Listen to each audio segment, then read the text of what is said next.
સરકારશ્રીનો આભાર માનું છું કે આવા એક મોસ્ટ ઇમ્પોર્ટન્ટ અસાઇનમેન્ટ જે પોલીસમાં કહેવાય છે ડીજીપી તરીકે આપણે અહીંયા અપોઇન્ટ કર્યા માનનીય મુખ્યમંત્રીશ્રી અને માનનીય નાયબ મુખ્યમંત્રીશ્રીના.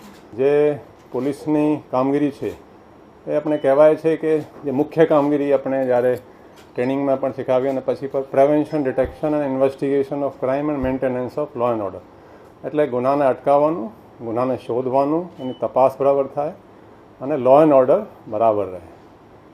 એ અમારી જે મેઇન પ્રાથમિકતા છે એને જ ગણીએ. આ સિવાય ઘણા બધા પડકારો છે આપણા પોલીસની સામે, ચાહે ડ્રગનું દૂષણ હોય કે સાયબર ક્રાઇમ હોય કે ટ્રાફિકની સમસ્યા, એ તમામ ઉપર પણ આપણું ધ્યાન રહેશે. ટેકનોલોજીનો આપણે બહુ વધારે ઉપયોગ કરવા માંગીએ. એમાં પણ જે સીસીટીવી છે એ કહી શકીએ કે આજકાલ મોસ્ટ ઇમ્પોર્ટન્ટ એને જ ગણાય.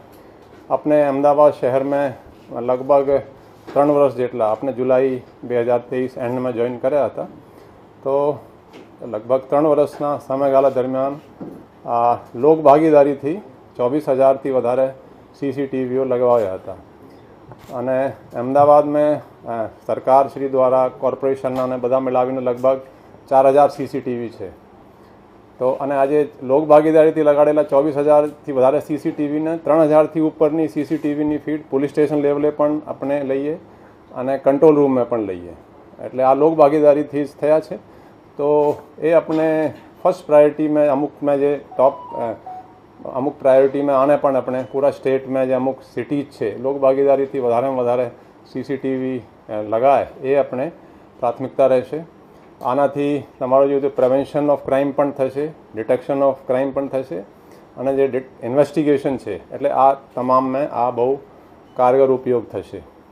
આ સિવાય ગુનેગારોને કાયદાનો, પોલીસનો થોડું ડર રહે એ પણ આપણે એ રીતેની પોલીસિંગ કરતા આવ્યા છીએ અને એ પણ આપણે કરતા રહીશું.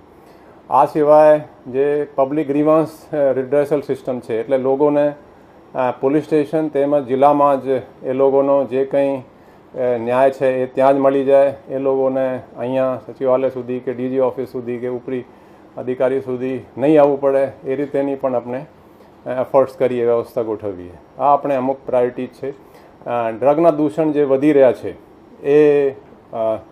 એના માટે આપણે જેટલા એફર્ટ્સ છે અમદાવાદમાં પણ ખાસા એફર્ટ્સ કર્યા છે. આખા સ્ટેટમાં એન્ટી નાર્કોટિક ટાસ્ક ફોર્સ પણ એના પણ પ્રોસેસ ચાલી રહ્યા છે.